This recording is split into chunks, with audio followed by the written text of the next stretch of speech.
इतिहास के पन्नों में कई राजा हुए जिन्होंने तलवार के बल पर साम्राज्य जीते, लेकिन एक राजा ऐसा भी था जिसने जीत के बाद युद्ध का कलिंग ही युद्ध त्याग के कर बाद दिया।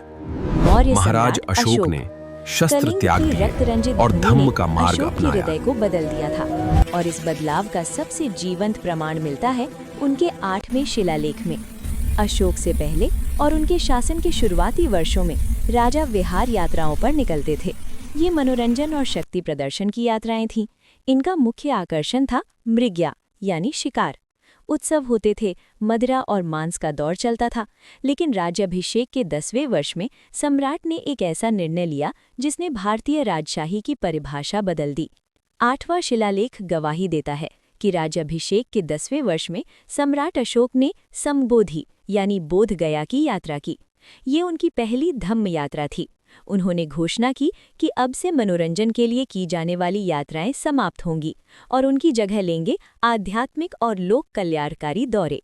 इस शिलालेख में अशोक ने स्पष्ट किया कि धम्म यात्राओं के दौरान उनका उद्देश्य क्या होगा। 1. श्रमणों और ब्राह्मणों के दर्शन, धार्मिक गुरुओं का सम्मान और उन्हें दान देना। 2. वृद्धों की सेवा, समाज के बुजुर्गों से मिलना और उनके कष्टों को दूर करना। 3. जनपद का दौरा, गांव-गांव जाकर सामान्य जनता के सुख दुख को समझना। 4. धम्म की चर्चा, लोगों को नैतिक जीवन जीने का उपदेश देना। 8वां शिलालेख केवल एक पत्थर पर लिखा आदेश नहीं है, ये एक शासक के महामानव बनने की कहानी है। ये हमें बताता है कि असली विजय वो नहीं जो सीमाओं को बढ़ाए, बल्कि वो है जो लोगों के दिलों में नैतिक मूल्यों को स्थापित करे।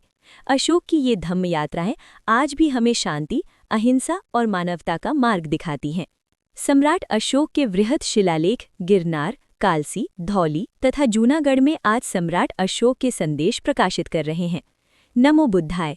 जय सम्राट अशोक, जय भारत।